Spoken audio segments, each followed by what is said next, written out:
happened that first time, the night before the engagement. And wow. Okay, go back. Had you already planned the engagement? yes. Okay. I thought it was a let me get it out of my system type situation, and that situation turned into a period of like 6 months. Hey guys, and welcome to Little Black Book. You know what time it is. Giving you guys Family or Fiance episode 2 preview with Chase and Eric. If you're new to the channel, do yourself a favor. Make sure you like, share, subscribe, click on the bell button for notification of the uploads. We love you, and let's get forward to it. You got the minerals. You got the minerals. All right, cool, guys. Let's talk about it. Hey, make sure you join the Mineral Gang. Mineral Gang just stands for courage, power, strength, bravery in the face of a storm. Are you willing to stand up? If that's you, grab yourself a hoodie. If that's not you, stay where you are. We don't want you on the team, baby. We only want those who are willing to do what's crazy. You understand? Crazy. All right, listen, let's get into the video, though. No long thing. All right, cool. So, in regards to Family Fiance episode 2 preview, we saw Eric and we saw Chase. And I think there was 3 different clips. I just want to kind of talk about this breakdown. So what was really interesting for me is that we saw in the end clip where Chase is talking about her anger that she feels. And here's one of the things I want to clock and make very plain. When someone cheats on you, it changes how you operate. It changes the hardware in your system, the software in your system. It changes everything, your DNA. It changes blood. It changes the way you think, the feel, the emotions. You can't trust the world. You can't trust them. You don't know who will hurt you next. If betrayal like this is so close to the chest, who can I trust? So I exposed her on Facebook, Instagram, Snapchat, probably sent them to her mother. Wow, that's a big reaction. It was. Right? Cheating changes people. It's traumatic. There is PTSD all over. So the anger that Chase is feeling, I believe, is partly from the cheating. But I also believe it's partly as well from the fact that she's become a container for spent argument or anger from her mother to her. We've seen another clip where she's arguing with her mother and then stating obviously that you know what? Nobody ever had my back like this man has had my back right here. And I'm sorry, I can't live the rest of my life with you. If the cheating gonna be one thing, I got a million other things why although he's cheating on me, everything like that, blah, blah, blah, he's had my back more than anybody else has. That's concerning. For her to make a comment that this guy has had her back, unlike her family has, means that she hasn't felt this kind of love, security, safety from her family the way she felt from this guy. And this is after he's cheated. That should let you know there's been a breakdown of communications, thoughts, feelings, love, affection, again, safety from the family side of things. Her mother has been unable to, and the family, to provide this safe zone for her to coexist in or to exist in. And so when her mother challenges her and says, obviously, this is not you, you're better than this, and you know, and the way the mother's even talking, it showed me that even the mother herself, you know, is showing her true colors. The way she's talking with venom and talking with an aggression and almost an anger, and the fact her daughter's not seeing the fact that this guy is a no-goodens, shows me that you don't show. I think this is how you always communicate. And if you're always communicating like this, mum, no beef. If you're always communicating like this, mum, how this translates to your daughter could be that she always sees anger, violence, hurt, pain, guilt she may be feeling, all those things as a child. She's processing it completely different to you saying, I love you, right? You may be thinking, I'm loving you and I'm showing you tough discipline, tough mum love when I say these things to you. But the way she's interpreting it, we see very clearly she's not interpreting it that way. Hence, so ridiculous, it doesn't even make sense to a damn fool. That's a losing battle. You just making an ass out yourself. That's why she said she felt covered by this man that would even give the shot of her back to her. Imagine that, a man that cheated, you know. So she's definitely angry, and I believe a lot of her anger towards Eric now is as a result of what she's experienced as a child, as she mentions, and then the anger of the cheating. And so therefore, what she's doing now is there's just too much pain, it's overload. And when there's overload of pain, I need somewhere to dispense the pain. I need somewhere to dispense the anger. And originally, when he cheated, okay, her anger that was bubbling over displaced onto the woman in question.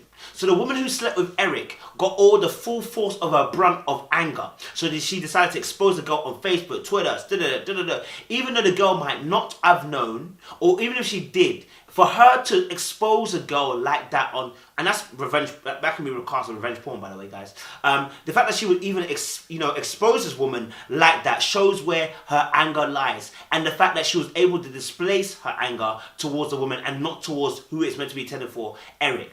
Okay, when we have unresolved animosity and pain from our childhood, we act it out on our partners. They become our punching bag. They become our containers of hurt. They become our containers of pain. They become our containers of anger. They become our containers of how we internally feel, and we vent it all out onto our partner. So yes, when Eric was talking about the fact that yes, after I did the conversation with the family, and I saw how much money we made, and we didn't have much money left over, etc., etc. And she said, obviously, why did you listen to him but not to me? It was a valid point. I know Tracy dismissed it, but actually it was a valid point. What she was not, but I also agree with Tracy, the fact that you can't get that behavior that you want by negatively reinforcing. You must positively reinforce. My honest reaction to that is I'm a little pissed off. I've explained it so many different ways. Why is it more perceived from them than it is from me? Which is, man, give encouragement, give adoration and adulation when someone's doing what you want them to do. Oh, babe, well done on that. You keep doing it, and it keeps that person in a loop of trying to do good because they're getting a positive reinforcement. Okay. Now, the reason why I give also the point to Chase also is the fact that she's quite right. Why is it you decide to listen? And I won't say quite right. I know what she's feeling. When she says, obviously, why would you listen to them and not to me? What she's actually really saying is, my family don't listen to me, and you're the one person who I trust, and you're supposed to listen to me. You don't listen to me. You wait till they told you, and then you listened. So where's my value? Where's my voice in this? Where's my influence on you? Okay? Yeah? Where's my meaning? Where's my worth? Where's my purpose in this relationship? Because I didn't have it in my family, and I expected to have the worth and the value and the feeling of being loved, cared for, and having an opinion and voice of influence in this relationship. And then you go and do that. It's big. It's big. It's big. So it made sense that she defended him on the table. It made sense that she fought back against her mum. It made sense that she said that she still held resentment and anger towards him because things haven't been resolved. I want to ask a question: how have they done counselling around cheating? Because that leaves unresolved scarring. And let me tell you something, baby, when someone touches that scarring, it ain't the one, y'all. It ain't the one. It's kind of mad. So I really understand where she was coming from. I really understood her pain. I could understand why she felt the way that she felt, And not only that, the guy, and here's another thing. Eric cheated the night before, cheated for up into the night of the engagement and was going to cheat all the way up into marriage, right? You asked him, did he stop only because he got caught? Mm-hmm. You ever asked him that? What did he say? He was going to do it until we got married. And you still stayed with him? And that's disgraceful, first of all, number one. And number two, he said obviously the night before the engagement, and I was thinking I was going to get it out of my system, and it lasted for 6 months. And that's really interesting. We need to delve that deep into Eric. What was missing? What was caught? And most times it's not because of missing. It's just opportunity. Yes. Okay. I thought it was a let me get it out of my system type situation, and that situation turned into a period of like 6 months maybe. Right? That you saw an opportunity and took it. That's why you slept with somebody for 6 months. It was an adulterous affair, if you want to call it that, or can't really call it that. It's an affair, right? You cheated, right? For a period of time with somebody for 6 months. Okay? This isn't a mistake. It's a continuous mistake which you kept on doing because you were benefiting from it. Okay? Now this requires very deep conversation in how do we get to a point where we can both get you to explain your side of things and actually begin to work on a process of healing from cheating. Because let me tell you something about cheating. Cheating, let me tell you something, both parties suffer. One more than the other, but the person who cheated also feels some way because they know they've hurt their partner and they're not sure how to rebuild this. pain. Also as well, the fact that he admitted he would go on till marriage done is an indication that this guy's not serious. I agree with your mum on this. Your guy's not serious. He would have cheated until marriage. So he wasn't going to stop. He hadn't stopped. It was only going to stop because of the fact that potentially he got caught or whatever. You know what I'm saying? Like, that's the only reason. So this guy, does he really love you? I mean, he shows you adoration, he shows you care, he shows you love, but does he really love you? And that's the true question we've got to ask ourselves. Does he really love you? Does he really care? And that's the major questions we're asking. So yeah, guys, I don't know what else to say to that. But I can't wait for the full episode to come out on Saturday. We'll end up reviewing that by Monday because we won't be in town. But we'll review that by Monday. We'll hopefully we can like, share, subscribe. Click on that bell button for notifications of uploads, baby. We appreciate you. So locked, stay loaded. More love.